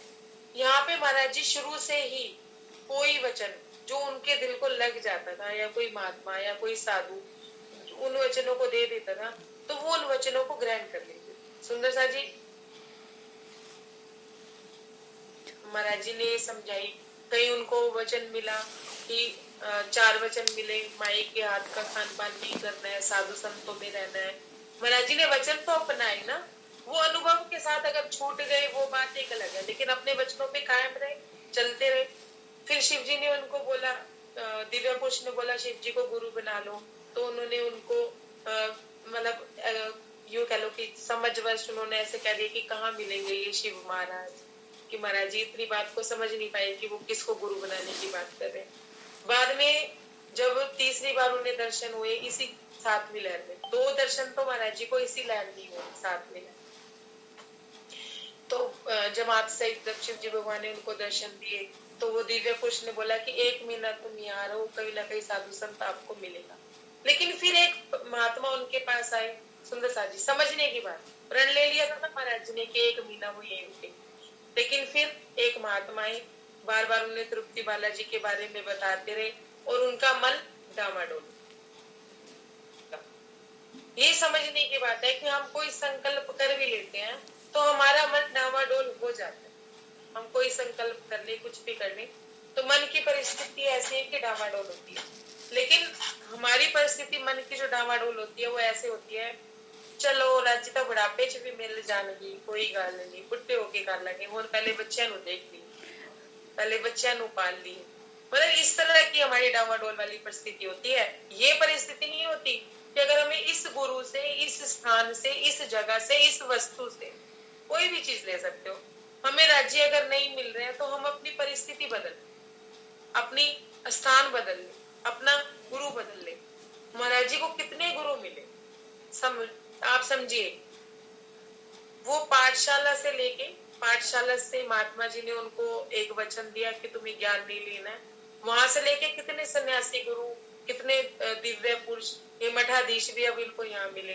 कहीं महाराज जी किसी के तन से चिपके, किसी को गुरु मान गए, और हम लोग क्या करते हैं, जरा सा किसी ने ज्ञान का शब्द दिया नहीं, जरा सा अनुभव की कोई बात बताई नहीं, हम उन्हें अपना गुरु मान लेते हैं। और फिर ऐसे चिपक जाते हैं उस तन से कि उससे आगे की हमें वस्तु नहीं मिल रही है, हमें उससे आगे का कोई ज्ञान नहीं मिल रहा है, हमें आगे का रास्ता नहीं मिल रहा है, भयवश, या यूं कह लो संकोचवश, या यूं कह लो मर्यादावश, कि नहीं अब मैंने गुरु धारण कर ही लिया है, अगर मुझे नहीं मिल रहा, जो मिलेगा किसे मिलेगा, नहीं मिलेगा तो भी नहीं, कोई बात। अरे भाई जन्म व्यर्थ हो जाएगा, जन्म खत्म हो जाएगा, दोबारा जन्म खत्म पड़ेगा। तो महाराज जी हमें ये समझाना चाहते हैं इसमें कि अगर हमें कोई हमारा बड़ा भी या हमारे कोई साधु संत भी अगर हमें कोई रास्ता दिखाते हैं, तो हमें उस रास्ते को समझ के थोड़ा टाइम, चलो अगर ज्यादा टाइम आप नहीं कर सकते, थोड़ी देर के लिए उनकी बात मान लीजिए। क्या होगा ऐसा करने से क्या होगा? ऐसा करने से ये होगा कि अगर वो बात सही होगी, आपके अनुभव में आ जाएगी तो आपके साथ सही हो जाएगा। अगर वो आपके साथ सही नहीं होगी तो ज्यादा थोड़ा गलत हो जाएगा, लेकिन आपको अनुभव तो मिल जाएगा। अगर महाराज जी उस जगह से उन सन्यासी के कहने पे नहीं हटते तो महाराज जी के साथ कितना बुरा हो जाता है, क्योंकि वो महाराज जी की जगह पे वो कुछ कर चुका था और वो महात्मा दूरदर्शी था, वो समझ चुका था इस बात को। तो उसने महाराज जी को जैसे तैसे आग्रह करके जैसे तैसे करके उसे वहां से हटाया और महाराज जी ने उनकी बात मानी। वो आधी रात को ही चल पड़े वहां से सुंदर सा। और वो जो चीज थी वो ढूंढ के महाराज जी के पास तो आई, उनको घबराहट भी, उनके शरीर को भी उसने जीन छीन किया, लेकिन उनका जो एक समर्थ भरतार था, जो करता धरता था, जो राजी महाराज थे, उनके अंदर इतना सत्य था, वो राज्य की रूह थी, तो उनके ऊपर वो तांत्रिक की विद्या या तंत्र मंत्र चलाई। ध्यान से सुनिएगा, जब उनके ऊपर ये तंत्र मंत्र चला ही नहीं तो उसका क्या हुआ, वो तंत्र मंत्र वापस गया और उस सन्यासी की मंगलवार की रात को मृत्यु हो। इधर तो महाराज जी बच गए, महाराज जी को तो हल्का सा घबराहट हुई या कुछ भी हुआ, और उधर उस सन्यासी का प्राणांत हो गया। सुंदर सा जी ये बात हमें ईमान देती, ये बात हमें ईमान देती है। कैसे देती है कि जब हम राज्य के हैं तो हमारे जीवन की रक्षा का भार भी तो उन्हीं का ही है ना, उन्हीं का ही है, ठीक। वही करेंगे ना। हम क्यों ये सोचते हैं अन्य कुछ करता अन्य कुछ करता, हमने किसी ने कुछ नहीं किया, ना कोई कुछ कर सकता। जब तक हमारे हृदय में राज्य की विराजमानता है और हम अपने राज्य को मान रहे हैं, हम राज्य की राह पे चल रहे हैं, हम राज्य से मुलाकात करना चाहते हैं, हमारे दिल में एक तीव्र इच्छा है, तब तक हमें कोई कुछ कर ही नहीं सकता। कोई तंत्र मंत्र नहीं, कोई विद्या नहीं, कोई तांत्रिक यातनाएं कुछ भी हमारा नहीं बिगड़। महाराज जी हमें इस बात से ईमान दिए।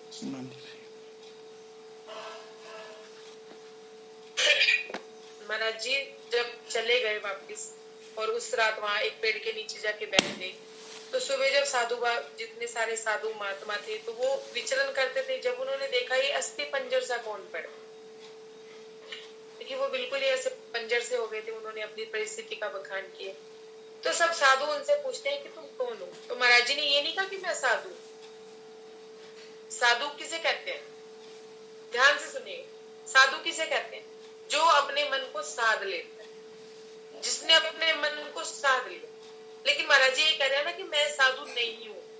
क्यों कह रहे हैं, क्योंकि उनका मन अभी सदा ही नहीं था, मन उनका डामाडोल था, मेरा गुरु कहाँ है।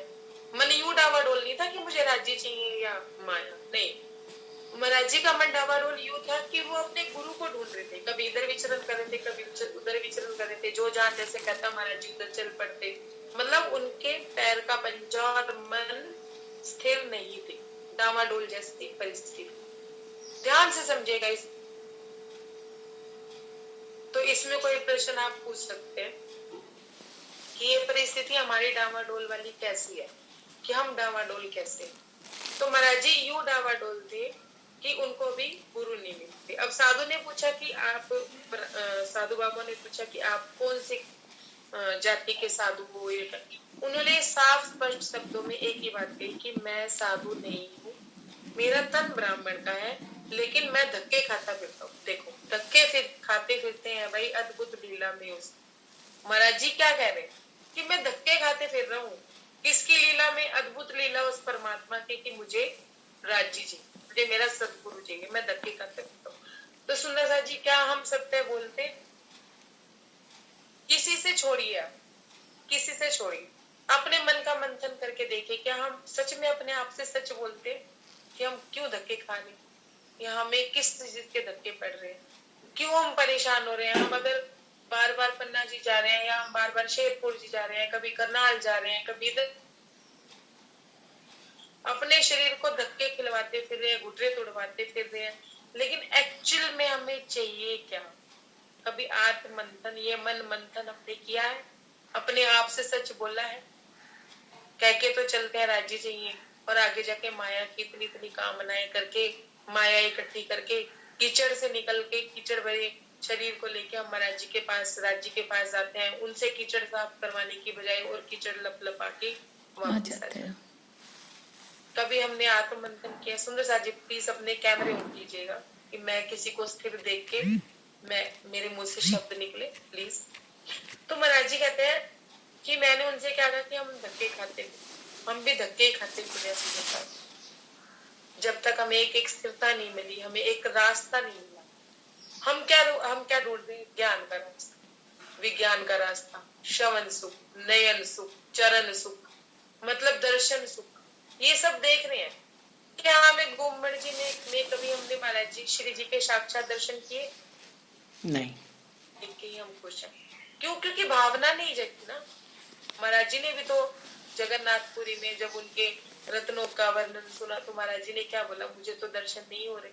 हमने कभी राज जी को कहा, राज जी आपके दर्शन मुझे क्यों नहीं हो रहे? अगर नहीं हो रहे तो आप मुझे अपने लायक बना लीजिए, गढ़ लीजिए।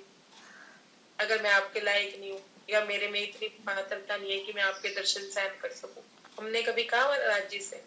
नहीं। हम तो खुश है ना, उनके वस्त्रों के दर्शन करके, उनके रूप श्रृंगार के दर्शन करके खुश है। नूरी तन से तो हमें कोई मतलब ही नहीं है ना, हमें तो अपने स्वार्थ से मतलब है। सुंदर साहब, मैं अपनी बात कर रही हूँ, कृपया करके आप सुंदर साहब तो बहुत अच्छे हैं, लेकिन मेरे थोड़े ऐसे ही भाव हो जाते हैं कि मैं जब पन्ना जी जाती हूँ तो जाती किस भाव से हूँ और आती किस भाव से हूँ। अपनी नौकरी, अपना घर, अपना परिवार, अपना ये अपना वो लेके मैं वापस लौट आती हूँ। तो महाराज जी मुझे लगता है कि मुझे ही समझा रहे कि तुम्हारा मन डावाडोल कहाँ है, तुम बदकिस्मत का हो। बदकिस्मत तो वो होता है जिन्हें गुरु नहीं, बदकिस्मत तो वो होता है जिन्हें राज्य के दर्शन नहीं। राज जी कहते हैं कि हम तो धक्के खाते थे और हम भी धक्के ही खाते थे। सुंदर साहब, धक्के ही खा रहे हैं क्योंकि हमारे पास कुछ है ही नहीं। बिल्कुल। कभी हम वाणी मंथन करते हैं, कभी हम चितवनी करते हैं। चितवनी करते हैं तो चितवनी में राजी नहीं मिलते, वाणी मंथन में हमें राजी नहीं मिलते। क्यों? क्योंकि हमारे मन की परिस्थिति टावर, मन हमारा टावर हो जाए। महाराज जी इस प्रसंग में हमें ये बताया, गुरु नहीं पाए अब तक कर्म हम, कर्महीन निकले। सुंदर साहित्य मस्ट इंपॉर्टेंट लाइन है इस पेज की। क्या? कि गुरु नहीं पाए अब तक कर्म हम, कर्महीन निकले इतने। महाराज जी कहते हैं कि मैं अपने मेरे मेरे कर्म ऐसे नहीं है कि मुझे मेरा गुरु मिल सके। तड़प देखिए उनको गुरु मिले। हम क्या कहते हैं? हम कर्म तो कर रहे हैं ना, हम ज्ञान चर्चाएं सुन रहे हैं ना, हम आत्म मंथन, हम वाणी मंथन कर रहे हैं ना। मन मंथन किया नहीं, आत्म मंथन किया नहीं, हम वाणी मंथन कर रहे हैं, हम कर्म कर रहे हैं। लेकिन फिर भी हमारे कर्म इतने हीन है कि हमें राज्य नहीं मिलता। मतलब हमारे कर्म इतने अच्छे नहीं है कि हमें राज्य मिलता। वाणी मंथन कर रहे हैं, उनके वचनों को वाणी मंथन कर रहे हैं, लेकिन अपने जीवन में नहीं उतार, अपने जीवन में नहीं लेके चल, उतार नहीं रहे हैं, इसलिए हम कर्महीन। ऐसा नहीं है कर्म हमारे अच्छे है कि हम वाणी मंथन कर रहे हैं, चितवनी कर रहे हैं, लेकिन शब्द जीवन में नहीं उतर रहे हैं, इसलिए हम कर्महीन। महाराज जी हमें अपने आप को ये कह रहे हैं, लेकिन हमें कह रहे हैं, ये समझिए आप। महाराज जी क्या कहते हैं कि उदगण है बंधे नहीं है खूंटे से। एक गाय को अगर एक खूंटे से बांध के ना रखा जाए तो वो गाय इधर उधर ही हांडती फिरेगी ना, कभी इधर जाएगी, कभी उधर जाएगी, कभी गले में, कभी दूसरे मंडे में। तो महाराज जी क्या कहते हैं, मेरा यही हाल है। कभी मैं जगन्नाथपुरी जा रहा हूँ, कभी मैं इधर जा रहा हूँ, कभी मैं पापनाशनी नदी के किनारे जा रहा हूँ, कभी मैं किसी वृक्ष के नीचे बैठ रहा हूँ, कभी मैं कहीं बैठ रहा हूँ। मैं किसी एक खूंटे से बंधा ही नहीं। मैं अभी एक, मेरा कोई वली वारिस हुआ ही नहीं जो मुझे संभाले और जो मुझे देखे। क्या कहते हैं, साधु जन हमारी तारीफ करने, वो क्या, ये इसने मेरी तारीफ कर दी, मतलब मेरा मंतव्य सही है। सुंदर समझेगा कि महाराज जी की तारीफ उन साधु संतों ने की और हमारी कोई तारीफ कर देता तो हमें लगता है कि हाँ हम सही रास्ते पे हैं, इसका मतलब हम सही रास्ते पे अपना कर्म कर रहे हैं, इस वजह से हमारी तारीफ कर रहे हैं। भले हमारा रास्ता गलत हो, हमारा मन मंथन वही खत्म हो जाता है, हम ये सोचते हैं नहीं जी हम सही रास्ते पे चल रहे हैं। साधु संतों ने उनकी तारीफ की। मठाधीश आए और मठाधीश उनको अंदर ले गए। वहां ले जाके उन्होंने उनसे कहा कि मैं आपका गुरु बनना चाहता हूँ। सुंदर सा जी, हमें भी ऐसे गुरु मिले होंगे या नहीं मिले होंगे मुझे नहीं पता। अगर हमारी रहनी अच्छी होगी तो कोई गुरु हमें कहेगा ना कि आओ मैं तुम्हें अपना शिष्य बनाता हूँ। अगर हमारी रहनी को देख के तो वो हमें शिष्य बनाने की बात करेगा। तो हमें भी गुरु बनाने से पहले मान लो किसी ने हमारी रहनी देखे, हमारे सत्य कर्म देखे, हमारे वाणी मंथन को देखे, हमारे ज्ञान को देखे, या हमारे उठने बैठने के तरीके को देखे, अगर किसी ने हमें गुरु शिष्य बनाने की बात कह दी, क्या को सदगुरु बना लेनी चाहिए, हमें उन्हें अपना गुरु बना लेना चाहिए।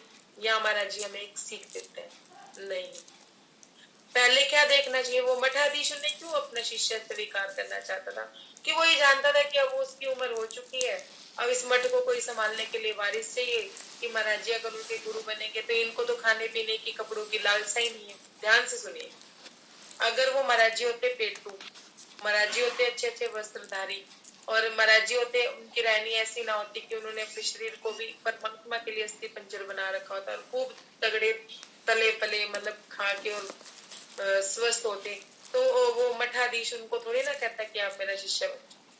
लेकिन वो मठाधीश इस बात को जान चुका था कि इनके अंदर कोई लालसा नहीं है, ना वस्त्रों की ना खाने की, तो ये निस्वार्थ भाव से ये मठ को संभाल सकते हैं, बिना स्वार्थ के मठ को संभाल सकते हैं। तो महाराज जी को वो गुरु शिष्य बनाने की बात कह रहा। और महाराज जी को वो मठ थोड़ी ना संभालना था, महाराज जी को तो राज्य चाहिए थी, इसलिए हर्ष मना कर, मन से दिल से उन्होंने मना कर दिया। क्या कहा कि नहीं जी मैं इस लायक ही नहीं हूँ, क्यों, क्योंकि मेरे मन की स्थिति डावाडोल है। सुंदर साहब जी महाराज जी मान रहे हैं उस मठाधीश के आगे कि मेरे मन की स्थिति डावाडोल है, हम कैसे हैं, हम ऐसे हैं, ਐਵੇਂ ਹੀ मेरे मन की स्थिति मैं माने मेरा मन ही नहीं संभले आज तक, मैं सारी जिंदगी राज्य च कट, मैं सारी जिंदगी राज्य च लगाती, मैनू 30 साल हो गए वाणी मंथन करते, मैनू 30 साल हो गए राज्य नाल जुड़े, मैनू तो 30 साल पहले सतगुरु मिल गए सी, तो मेरे आज तक मेरा मन ही डावाडोल है। हम ऐसी बातें सुनते हैं कि अभी तक मेरा मन ही डावाडोल है, मुझे 30 साल हो गए ज्ञान चलता है, सुनते ज्ञान पढ़ते, मैंने सारी वाणी रखी हुई है, मतलब मेरे को कोई चपाई मर्जी पूछ लो, मतलब अपने मन में हुकार है। ज्ञान ने क्या दे दिया, अहंकार, ज्ञान ने हमें इतना अहंकार दे दिया, ज्ञान हमें कितना चाहिए था, तुम दुल्हा मैं दुल्हनी और न जानो भाई, हमें सिर्फ तुम दुल्हा मैं दुल्हनी नहीं जानना है, बाकी और सारी बातें जानना है, 14 लोग ब्रह्मांड जानना है। शिव जी साहब ज्ञान ने हमें इतना घमंड दिया। सुंदर साथ जी मैं अपनी बात बताती हूँ, मेरे जीवन में मैं जब तक इन ज्ञान में नहीं घुसी थी, मैं तब की बात बताती हूँ, तब मैं निजराम श्री कृष्ण जी, निजराम श्री साहब जी का भेद मुझे पता ही नहीं था, और मैंने कभी जानने की कोशिश भी नहीं की। ज्ञान ने इतना भटकाव दिया कि सारे देवी देवता तो वाणी ने कहा है ना कि ब्रह्मा विष्णु महेश आपके खिलौने, ये बात जब मैंने सुनी, अहंकार भावित ना, मैं अपनी बात बता रही हूँ कि अहंकार भावित है कि ब्रह्मा विष्णु महेश हमारे खिलौने, वाणी में लिखा है? कृष्ण जी भी कुछ नहीं है, कृष्ण जी भी एक डब्बी में बंद है, क्या है, बंद है, ब्रज क्या है, एक डब्बी में बंद है, कृष्ण जी भी कुछ नहीं है, मतलब जिस तन में हमारे राज्य महाराज की शक्ति आई वो तन भी कुछ नहीं रहा हमारे, इतना ज्ञान में भटकाव है, इतना ज्ञान में भटकाव है, देवी देवता तो खिलौने हो गए, और हमें कृष्ण जी भी, कान्हा जी भी हमारे, हम पहले दिन ब्रज में आए, दूसरे दिन राज में आए, वो सब बिखर गया, सब कुछ हट गया दिमाग से, एक घमंड, एक राज्य, एक राज्य, श्री जी साहब जी, श्री जी साहब जी में और राज्य में क्या भेद, कृष्ण जी में क्या भेद मुझे नहीं लगता। अब सुनिए मेरी बात को जरा ध्यान से समझिएगा। महाराज जी किसका ध्यान कर रहे हैं अब तक, कौन से परमात्मा का ध्यान कर रहे हैं, कोई बताएगा, कोई अपना अनम्यूट करके कोई एक जना बताएगा कि बचपन से वो किससे जुड़े हुए, बताएगा कोई एक जना, परमात्मा से, परमात्मा से जी साथ अनम्यूट करके मुझे ये बताएगा कि महाराज जी बचपन से किस देवी देवता से जुड़े हैं और किसके उन्होंने दर्शन किए हैं, इतनी सारी वितक सुनी है, कोई मुझे नहीं बता सकता। शंकर जी के, महादेव जी का, हाँ शिव जी, शिव जी का, बाहर के नहीं है, ये हमें वाणी से पता है सबको। क्या जब उन्होंने शिव जी भगवान की तपस्या की तो उनको राज्य नहीं मिले, उन्होंने राज्य के दर्शन नहीं किए, पर उन्होंने अपनी खोज वहां तक खत्म नहीं की, मतलब वहां तक अपनी खोज, उसके आगे फिर वो महाविष्णु का ध्यान करते हैं। महाविष्णु किसका ध्यान करते हैं, वो आगे से आगे बढ़ते हैं, हमें ये जरूर पढ़ना है कि हाँ भाई पहला दिन ब्रज का है, दूसरा दिन रास का है, तीसरा दिन मोहम्मद साहब जी का है, चौथा दिन धनीदेव चंद्र जी का है, पांचवा दिन स्वामी प्राणनाथ जी का है, ये है। तो छठा दिन मोमिनों का क्यों है? हमने सोचा कभी कि छठा दिन मोमिनों का क्यों रखा गया? कभी ये बात हम लोगों ने सोची? आगे ज्ञान तो इतना मिल गया हमको आगे कि खोज ये है करना। वो है, ब्रह्मा विष्णु महेश हमारे खिलौने हैं। किस परिस्थिति में वो हमारे खिलौने हैं? उस परिस्थिति में वो हमारे खिलौने हैं जब हम आत्म रूप हो गए। अभी तो हम मन रूप है, सारे के सारे मन रूप है। हमारा मन अभी डावाडोल इधर है, हमारा मन डावाडोल अभी उधर है।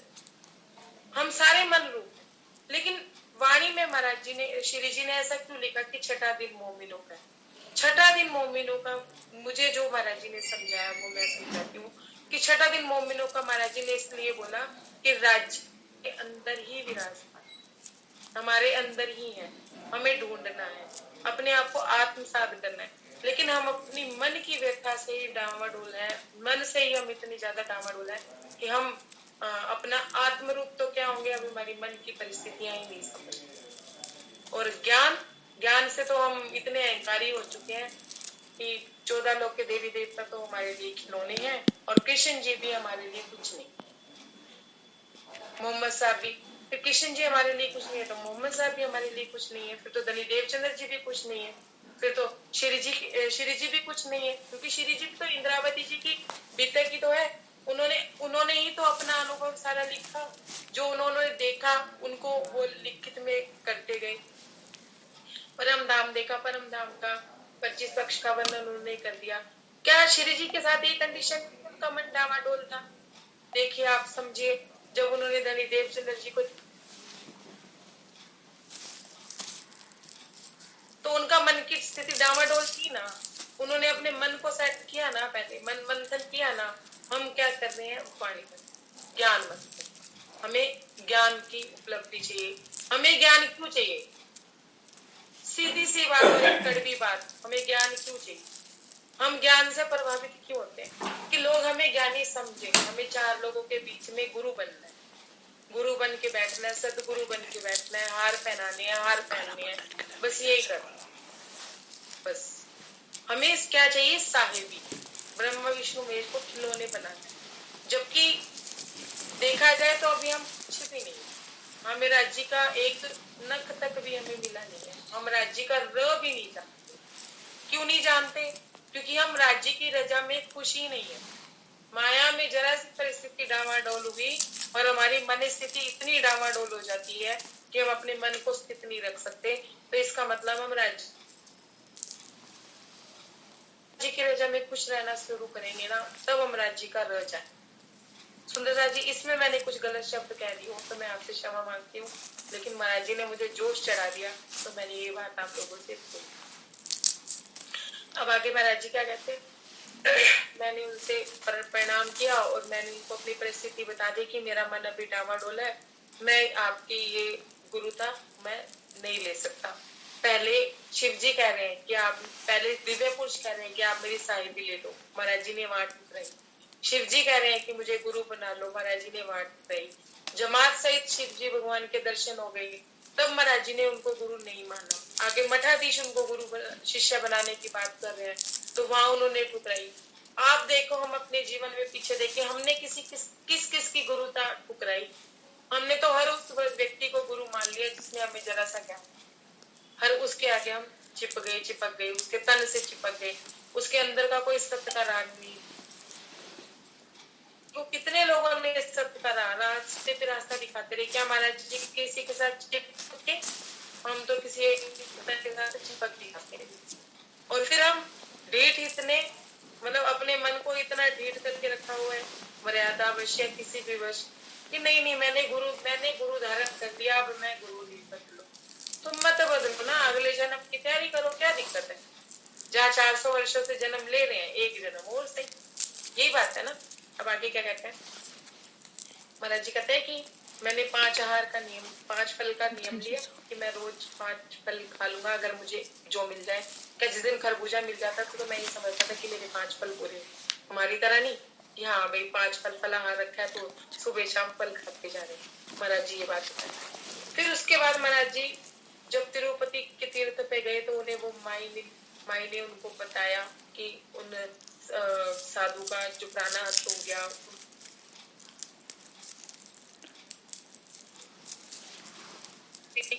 कि यहाँ पे आके लाचार हो जाता है कि वो जैसे कर्म करता है वैसा कर्म भुगतता है, उसे वैसा ही भुगतना पड़ता है। सत्कर्म करेगा तो उसके तन के साथ कर्म किससे बनता है? सुंदर सा एक बात तो समझिएगा, कर्मों से हमारा जीव बंधा हुआ, कर्मों से हमारी आत्मा नहीं बंधी हुई। जीव कर्म करता है, जीव ही कर्म भोगता है और जीव ही वापिस आता है, क्योंकि वो 14 लोक ब्रह्मांड का है, 14 लोक में ही विचरण करता है, 14 लोक से बाहर की उसकी पहुंच नहीं है। ये बात हमें ज्ञान से, वाणी से सबको पता है कि अच्छे कर्म करेगा स्वर्ग में जाएगा, वहां कर्म भोग के वापिस आ जाएगा, बुरे कर्म करेगा नरक में जाएगा, नरक भोग के वापिस आ जाएगा। लेकिन आजकल तो कलयुग है तो सब ऐसे कहते हैं कि ऐथे दे कर्म था ऐथे दे ही है जी, जिनने जो ऐथे दी किया है। हुआ थे भुगत के ही जाता है, हाँ कि अंत समय में वो भुगत के जाता है। जो जीव, सुनिएगा ध्यान से, मन क्या है, हमारा मन क्या है, एक ऐसा स्थान है, ये बहुत इंपॉर्टेंट बात है, प्लीज कोशिश कीजिए कि सब अपने अपने कह लीजिए, सिर्फ 5 मिनट की बात है, ज्यादा बड़ी बात नहीं। मन क्या है? मन हमारा अस्थिर रहता है। जब हमारा मन स्थिर हो जाए, हमारे मन में एक साध्यता, साधुवाद आ जाएगा कि हमने एक राज्य को ही पाना है, हमें माया नहीं चाहिए, तब हमारा मन हमारे जीव से मुलाकात करेगा। ठीक है, अब हमारे मन में एक साध्यता है कि हमें राज्य ही चाहिए और उसके ऊपर ही हमें कर्म करना है, तो हमारा जीव भी सत्य कर्म करना शुरू कर। पहले हमारा मन, हमारा शरीर क्या हो गया, एक स्थान हो गया जहाँ पे हमारा मन और हमारा जीव मिले। मन हमारा स्थिर है तो जीव सत्य कर्म करने लग गया। अब सुनिएगा, धीरे धीरे ये जो फूल है ये खत्म हो जाएगा। कैसे खत्म हो जाएगा? कि हमें शरीर की शुद्धि नहीं रहेगी, जैसे पिताजी को नहीं रहती, लेकिन अभी उनका मन डामाडोल है, उन्हें शरीर की भी शुद्ध है, सब कुछ है, उन्हें पता चल रहा है कि मेरा शरीर ऐसा और है वैसा और है। फिर एक समय ऐसा आएगा कि महाराज जी को शरीर का भी ध्यान नहीं रहा करेगा, उनके सिर में जुएं पड़ेगी। अभी हमारे शरीर में मन है और जीव है, शरीर स्थान है मन और जीव की परिस्थिति को हैंडल करने। जब हमारा मन जीव भाव में आ जाता है और जीव हमारा सत्य कर्म करना शुरू कर देता है, तो हमारा जीव एक स्थान हो जाता है। कैसा? जीव क्या है? स्त्री रूप है, और आत्मा क्या है? वो परमात्मा का अंश है, मतलब वो पुरुष रूप है, ये समझिएगा। जीव ऐसा स्थान हो जाएगा जहाँ पे आत्मा का परमात्मा से मिलन हो जाएगा। कैसे? दोबारा से रिपीट करती हूँ, मैं थोड़ा उलझा गई, कि हमारा शरीर में पहले मन और जीव दोनों आपस में मिलेंगे, इनके एकाग्रता होगी, तो हमारा मन जीव भाव में आएगा और जीव हमारा मन के हिसाब से कर्म करेगा कि हमें राज्य के लिए, पहले मन सदेगा, फिर जीव सदेगा, राज्य के लिए कार्य करेगा। क्या है? स्त्री रूप है, आत्मा भी स्त्री रूप है। फिर हमारा जीव आत्मा में, जीव एक स्थान बन जाएगा जहाँ पे हमारी आत्मा विचरण करने लगेगी, हमें अपनी आत्मा की आवाज सुनाई देगी, हमें अपने राज्य की बात सुनाई देगी, अंदर से हमारे राज्य के मिलन की प्यास है। प्रणाम सुंदर साथ जी। बोलो श्री प्राणनाथ प्यारे की जय, बोलो श्री सदगुरु महाराज की जय, बोलो श्री राम रतन महाराज की जय।